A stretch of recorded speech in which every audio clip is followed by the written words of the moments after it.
আল্লাহ বলেন, ইয়া রাসূলুল্লাহ, ইয়া হাবিবাল্লাহ, নবী গো, আপনি যেদিন দুনিয়ার জমিনে আসছিলেন, পৃথিবীর সমস্ত প্রাণীকুল, সমস্ত কুলগুলা খুশি হয়েছিল, কিন্তু নবীজি আপনার আব্বা দুনিয়ার জমিনে ছিল না। আপনাকে কে খেলনা এনে দিবেন, কে আপনাকে ধারাবাহিকভাবে আদর করবে? আমি আল্লাহ, আপনি দুনিয়ায় ছিলেন, আর আমি আল্লাহ আকাশের চারটুকু আপনার খেলনার ব্যবস্থা করে দিয়েছিলাম, কিন্তু আপনাকে আমি মনক্ষুণ্ণ হতে দেই নাই। ইয়া রাসূলুল্লাহ, আজ আপনি মনক্ষুণ্ণ, সেটা আমি বরদাস্ত করব না। সেজন্য আমি রব্বে কারীম আপনাকে মেরাজের ব্যবস্থা করেছি, যেটা আর কোন নবীকে আমি করাই নেই, আর কোন রাসূলকে আমি দেই নাই, আপনাকে দিয়েছি। আপনাকে আমার দরবারে, আমার বাড়ি নিয়ে আমি আপনাকে সান্ত্বনা দেব। বলুন সুবহানাল্লাহ। রাসূল কষ্ট পাক এমন কোন বিষয় আল্লাহ পছন্দ করেন না। সেজন্য ভাইরা, মহান আল্লাহ তাআলা জিবরিলকে পাঠাইয়া দিলেন, আরে জিবরাইল, আমার বন্ধুরে ঘুম থেকে জাগ্রত করো। আল্লাহর হাবিব উম্মে হানির ঘরে ঘুমিয়ে আছেন। জিবরিল সাহেব সাতটুকু ফাঁকা করলেন, সাত ফাঁকা করে, ঘরের সাত ফাঁকা করে রাসূলের ঘরে প্রবেশ করলেন। বলুন না সুবহানাল্লাহ। সাত কেন ফাঁকা করলেন? রাসূল যেন প্রথমে বুঝতে পারে আজকে অস্বাভাবিক কিছু ঘটতে যাচ্ছে। সুবহানাল্লাহ। গর্দিতে ঢোকাল, সাত ফাঁক করে করার কারণ হলো কি? অস্বাভাবিক, যেটা দুনিয়ার সমস্ত মাখলুকের কাছে যেটা অসম্ভব, আজকে এমন একটা ঘটনা ঘটবে।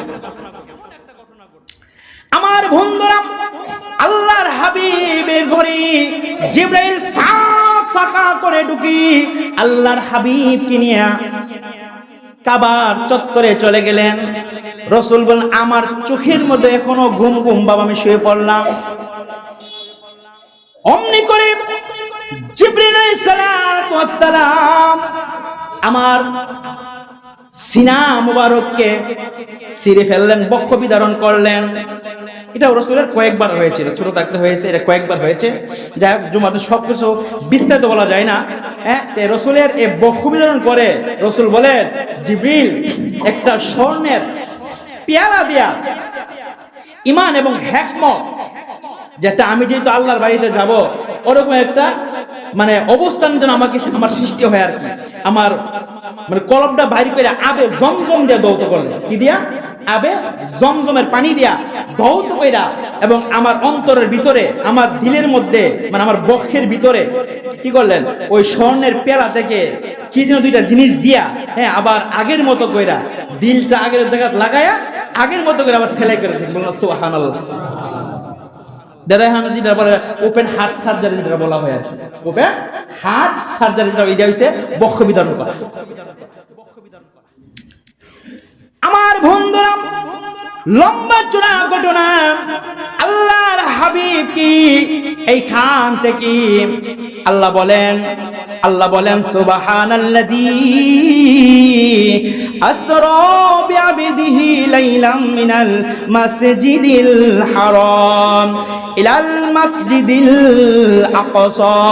আল্লাহ বলেন, আমার বন্ধুরে মসজিদুল হারাম থেকে মসজিদুল আকসা, আমি বাইতুল মাকদিস পর্যন্ত সফর করলাম। ইহাকে ইসরা বলা হয়। কি বলা হয়? জোরে বলেন, কি বলা হয়? ইসরা। আল্লাহ বলেন লাইলাম, যে রাতের অল্প একটা অংশের ভিতরে আমার হাবিবকে আমি একাজদা করাই যে। বলেন না সুবহানাল্লাহ। আল্লাহর হাবিব বলেন, সিনা চা করানোর পরে আমি উঠে দেখি একটা সভ্র জন্তু আমার জন্য অপেক্ষা করে, যার নাম বলা হয় বোরাক। কে? জোরে বলেন, কে?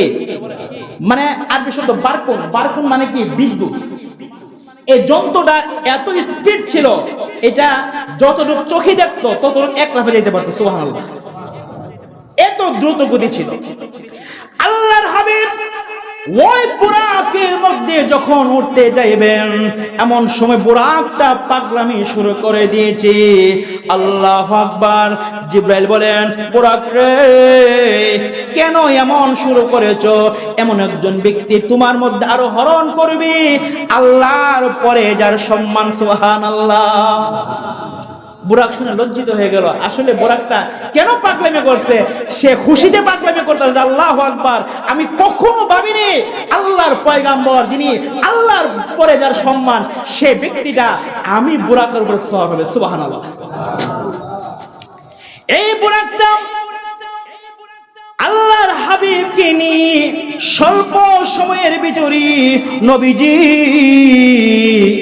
মসজিদুল আকসার কাছে চলে গেলেন। সুবহানাল্লাহ বলেন। যাওয়ার সময় অনেক ঘটনা ঘটছে এখানে। কারণ আল্লাহ বলছেন কি, দেখেন এখানে আল্লাহ বলছেন, আল্লাযী বারাকনা হাওলাহু লিনুরিয়াহু মিন আয়াতিনা। আল্লাহ বলছেন, আমার নবীরে আমি আমার কিছু নিদর্শন দেখার জন্য কি এই সফরটা করাইতেছি। এখানে অনেক কিছু রাসূল সাল্লাল্লাহু আলাইহি ওয়াসাল্লাম দেখছে, বরকতপূর্ণ জিনিস দেখছেন। হ্যাঁ, যেহেতু মানে জুমার দিন সেখানে মানে বিস্তারিত আলোচনা কি মানে বিলুপ্ত করলাম। ওইখানে যাওয়ার পরে জিবরাইল আলাইহিস সালাম একটা পাথরকে এইভাবে তার শাহাদাত আঙ্গুল দিয়া ধাক্কা দিয়া বা কর দিয়া সেটা ছিদ্র করছেন। সেখানের মধ্যে রাসূলের বুরাকটারে বেঁধে দিল। আল্লাহর হাবিব বলেন, এই জায়গার মধ্যে শুধু আমি না, অন্য অন্য পয়গাম্বর গুলা তাদের যানবাহন গুলা এখানে বাঁধতেন, সেইখানে আমি রাসূলের বুরাকটাও বেঁধে ফেললাম। সুবহানাল্লাহ। তারপরে রাসূল এখানে 2 রাকাত নামাজ পড়লেন। নামাজ পড়ার পরে রাসূল সাল্লাল্লাহু আলাইহি ওয়াসাল্লামের জন্য একটা সিঁড়ি আসলেন। সিঁড়ি কি আসলেন? সিঁড়ি দিয়ে প্রথম আকাশে গেলেন। সেখান থেকে রাসূল সাল্লাল্লাহু আলাইহি সাল্লাম এমন রফ দিয়ে সেটা বিভিন্ন বস্তু দিয়ে সেটা তিনি চলে গেলেন প্রায় সপ্তম আসমান। এখানে প্রত্যেকটা আসমানের মধ্যে বিস্তারিত আলোচনা ছিল, সেটা করলাম না।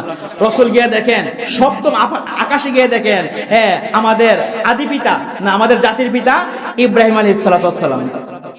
সেখানে গিয়ে তিনি বাইতুল মামুর, বাইতুল্লাহর বরাবর উপরে একটা ঘর আছে, সেটা হলো বাইতুল মামুর, যেখানে ফেরেশতারা তাওয়াফ করে। বলেন সুবহানাল্লাহ। আল্লাহর হাবিব বলেন, এই বাইতুল মামুরের মধ্যে একজন নয়, দুইজন নয়, প্রতিনিয়ত 70,000 ফেরেশতা তাওয়াফ করে। নবী বলেন, সাহাবীরা রে, এই 70,000 ফেরেশতা কিয়ামতের আগে আর সুযোগ পাবে না দ্বিতীয়বার তাওয়াফ করার জন্য। সুবহানাল্লাহ। তাহলে আল্লাহর কি পরিমাণ ফেরেশতা সৃষ্টি করেছে চিন্তা করে দেখেন। যারা একবার তাওয়াফ করছে 70,000, এই 70,000 দ্বিতীয়বার আর করার কোনো কি নাই, সুযোগ। আল্লাহর হাবিব বলেন, পয়গম্বর ইব্রাহিম আলাইহিস সালাতু ওয়াস সালাম বাইতুল মামুরের দেওয়ালে হেলান দিয়া ছোট ছোট মাসুম বাচ্চাদেরকে কোরআন শিখায়। সুবহানাল্লাহ। আল্লাহর হাবিব বলেন, মুসলমানদের যেই সন্তানগুলা বালক হওয়ার পূর্বে নাবালক অবস্থায় দুনিয়ার জমিন থেকে বিদায় হয়ে যায়, আল্লাহ তাআলা ওই বান্দাগুলা যদি ধৈর্য ধারণ করে, আল্লাহর হাবিব বলেন ওই বান্দার ওই সন্তানগুলা নবী ইব্রাহিমের কাছে কি বলেন, কোরআন শিখেন। আল্লাহু আকবার। পরকালে যখন ওই মা বাবার জন্য এই সন্তান আল্লাহ তাআলার কাছে সুপারিশকারী হয়ে যাবে। সুবহানাল্লাহ। সেখান থেকে রাসূল সাল্লাল্লাহু আলাইহি সাল্লাম চলে গেলেন সিদরাতুল মুনতাহা। কোথায় গেলেন? সিদরাতুল মুনতাহা হলো একটা বড়ি গাছ, কুল গাছ আর কি, বড়ই গাছ। সেখানে গিয়ে রাসূল বলেন, ওয়ালাকাদ রাআহু নাজলাতান উখরা। সেখানে যাওয়ার পরে আমি আবার দেখেছিলাম কাকে? জিবরাইলকে, তার পূর্ণ রূপে। জিবরাইলের পূর্ণ রূপে, তার 600 পাখা, যে 2টা পাখা এভাবে প্রশস্ত করলে পৃথিবীর এক প্রান্ত থেকে অন্য প্রান্ত বন্ধ হয়ে যায়। সুবহানাল্লাহ বলেন। এমন কয়টা বাঁকা? 600। রাসূল বলেন এই যে কুল গাছটা, ইনদা সিদরাতিল মুনতাহা, ও কুল গাছের নিকটে তারা আবার দেখছে কুল গাছ মানে বড়ই গাছটা হলো এত বড়। রাসূল বলেন যে বড়ই গাছের যে পাতাগুলা সেটা হাতির কানের মতো। কিসের মতো? আর জোরে বলেন না, হাতির কানের মতো। এক একটা বড়ি হলো মটকার সমান।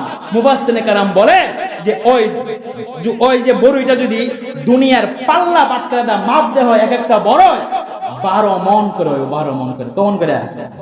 সুবহানাল্লাহ কইতেন না? আল্লাহ আল্লাহ। বন্ধুরা আমার, শুধু তা না, আল্লাহ বলেন ইনদাহা জান্নাতুল মাওয়া, সেখানে জান্নাতুল মাওয়া, আল্লাহর হাবিব জান্নাত জাহান্নাম সবকিছু সেখান থেকে দেখে আসলেন। সুবহানাল্লাহ। আমার প্রাণের ভাইরা, তারপরে আল্লাহর হাবিব জান্নাতে ঢুকলেন। জান্নাতে ঢুকে দেখেন আল্লাহু আকবার, ওই জান্নাতের ভিতরে রাসূল যখন আগমন করলেন, রাসূল হঠাৎ করে অবলোকন করলেন যে একটা জুতার আওয়াজ শোনা যায়, না পায়ের আওয়াজ। রাসূল বললেন এটা কার আওয়াজ? জিবরাইল বললেন জিবরাইল এটা কার আওয়াজ? জিবরাইল বলে এটা আপনার সাহাবী, হাবশী সাহাবী বেলালের আওয়াজ। সুবহানাল্লাহ বলে। চিন্তা করছেন বেলালের আওয়াজ? বেলাল কারবের মানুষগুলা বাদেন মার করে বাদেন না বুঝিন না আপনারা? এটা আমরা বাদেন, আপনারা কিতা করেন? মানে এক জায়গা থেকে আরেক জায়গায় থাকে গরবাড়ি নিয়ে সেটা কিতা কোন আপনারা না, এটা না তো। মানে এক জায়গায় থাকে আর এক দেশে আর কি, তার কোনো পরিচয় নেই আর কি, সে থাকে আর কি। আমরা ব্রাহ্মণ বাড়িতে বাদাম মাকো আর কি। যাই হোক, যে মানে থাকে এমন ভাবে, মানে আরবের লোকগুলা দেখতে পারতো না আর কি। যাই যে বিষয়টা আর কি, দেখতে সুন্দর আছে না, ঠোঁট ছিল মোটা, পাওয়ার গুলো ফাড়া দাগ, কালা কুষ্টি ছিল। এই লোকটা এত দাম, রাসূল জান্নাতের ভিতরে গিয়ে দিয়ে পায়রা শোনা। সুবহানাল্লাহ। আল্লাহর হাবিব মেরাজ থেকে আসার পরে বেলালকে জিজ্ঞাসা করলেন, বেলাল রে, কি এমন তুমি আমল করো যে আমলের বরকতে জান্নাতের ভিতরে তোমার কদমের আওয়াজ পাওয়া যায়? বেলাল বলেন, ইয়া রাসূলুল্লাহ, ইয়া হাবিবাল্লাহ, ওগো পয়গম্বর, আমার তেমন কোন আমল নাই। আমার যখন ওযু ছুটে যায়, আমি সাথে সাথে ওযু কইরা আমি 2 রাকাত তাহিয়াতুল ওযু নামাজ পড়ে, এটা আমার আমল, এটা আমার সর্বক্ষণিক আমল। আমার ওযু চলে গেলে আমি সাথে সাথে ওযু বানায়া আবার 2 রাকাত নামাজ পড়ি। সুবহানাল্লাহ। এর ওযুর পরে নামাজ পড়ার দরকার নেই, আমরা তো সুন্নতি পড়ি না। আমাদের নামাজের যে হালত, আল্লাহু আকবার, 5G 7G অন, আবার দেখা যায় 10G, এত স্পিড নামাজ। আমি নামাজ পড়া সেটা সালাম ফিরা আয়াতুল কুরসি পড়ি, পড়া সেটা দোয়া করি সংক্ষিপ্ত ভাবে। এর ভিতরে অনেকে নামাজ পড়া বাজতেছে না। চিন্তা করেন নামাজের কি অবস্থা। এর ভিতরে নামাজ পড়া দোয়া করে ভাই, এই যে নামাজের অবস্থা। আমি খালি বিষয় না ভাই, নামাজ। আল্লাহর হাবিব বলেন, সাল্লু কামা রাআইতুমুনি উসাল্লি, ও আমার সাহাবীরা নামাজ পড়বা এইভাবে যেইভাবে আমি রাসূল নামাজ পড়েছি। নামাজ আপনি কি পড়েন সেটা কইতে পারেন না, কোন শ্রদ্ধা পড়ছেন সেটাও কইতে পারেন না, কোরআন পড়েন সেটাও কইতে পারেন না, পরে কা সুসদ দিলেন, এই অবস্থা। সেজন্য ভাই নামাজ যত কোরআন শিখা, কোরআন পড়া, সবকিছু যে ইয়া করে নামাজ পড়ার লাগে। কি লাগে? নামাজ। নামাজ পড়লে লোকটা আস্তে আস্তে হালাল খাওয়া শিখে যাবে। নামাজ পড়লে লোকটা আস্তে আস্তে সুদ ছেড়ে দেবে। নামাজ পড়লে লোকটা গুনাহ করতে বই পাবে, লজ্জা পাবে। বুঝছেন?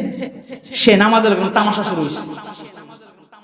সূরা ফাতিহা ভালো করা হয় না, কুল আল্লাহ ভালো করে পড়তে পারে না, তাশাহুদ কইতে না ভালো করে, নামাজ পড়া বাদ গেছে। আবার গর্ব, আমি 40 বছর নামাজ পড়ি। ক বছর? 40 বছর। এক রাকাত নামাজ পড়েছেন গিয়ে দেখেন।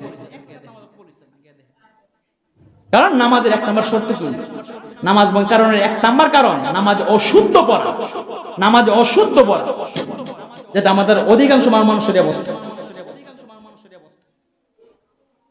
দুই নম্বরে নামাজের ফরজ জানে না, নামাজের ওয়াজিব জানে না। তিনটা বিষয়, নামাজের ফরজ, ওয়াজিব, নামাজ ভয়ের কারণ। এই বিষয় না জানেন নামাজ কেমন হইব? আমি যদি নামাজ হইছি নি কই তাই না কেরে, নামাজ ভয়ের কারণ জানেন না। যদি নামাজটা যদি 19 কারণের কোনো কারণ না হয়, মানে আমার নামাজ আছে নাকি, ফরজ আদায় হয়েছে, ওয়াজিব আদায় আমার নামাজ হয়ে গেছে, ঠিক নেই? এবার উজুর বিষয়টা, অনেকে হুজুর আমি তো উজু করে আবার সিঙ্গার খাইছিলাম, উজু আসেনি। জিজ্ঞাসা করে হুজুর আমি আম খাইছিলাম বা এখন খাইছিলাম, কাটলাম, উজু আসেনি। উজু বন কারণ জানা না, উজু বন কারণ করে 60টা, আমাদের মাথা সবগুলো হলা মান পারে আলহামদুলিল্লাহ, পিচ্ছি পিচ্ছিরা পারে। এই 60টা কারণ থাকলে আমার উজু আছে, আর এই 7 কারণ কোনো কারণ হইলে আমার উজু নাই। যে ব্যক্তি জানে না তার উজু আছে না নাই, সে কিভাবে মানে বুঝতে পারছে তার নামাজ হয়েছে না হয়েছে? উজু ভঙ্গের কারণ, উজু ভঙ্গের ফরজ, উজু ভঙ্গের ফরজ, উজু ভঙ্গের কারণ, নামাজ ভঙ্গের ফরজ, নামাজ ভঙ্গের কারণ আর নামাজের ফরজ, এটা তো জানতে হবে, নেশা তো উপায় নেই। আপনি যদি গাড়ির মধ্যে বসে আপনি যদি না কই দেন কোনটা গিয়ার ওঠানামা করে, কোনটা এক্সেলেটার, হ্যাঁ কোনটা হার্ড ব্রেক, আপনি বইলি কি আপনি ড্রাইভার? কথা কোন আপনি গাড়ির মধ্যে বইলি যে আপনি ড্রাইভার হইছেন গিয়া না, আমরা শিখতেইব। আমরা তো সবই যারা যারা ড্রাইভিং করে ড্রাইভিং শিখছি, যেভাবে টিলারি করে টিলারি শিখছি, যে যেটা করি সেটা আমরা শিখছি না? শুধু নামাজ শিখুন লাগে না। প্রায় সময় আমি বলে থাকি নামাজ তারা সবই শিখতে হয়, নামাজ শিখুন লাগে না। আমরা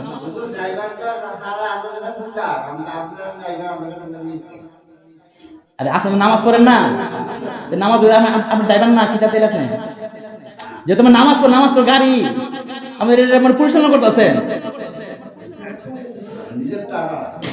তাহলে ভাইয়েরা আমার, নামাজের ফরজ না জানেন ভাই, নামাজের ওয়াজিব না জানেন, হ্যাঁ নামাজের বঙ্গের কেন নামাজ কেমন হবে ভাই? শিখাইতে চাইলে তো বসে না, ফ্রি শিখাই, ফ্রি টাকা দাও না, ফ্রি শিখাইলে বসতে চাই। এই যে আমাদের মুসলমান হালত। এই মেরাজের ঘটনা কি বুঝবেন? একই তো কথা, রসুল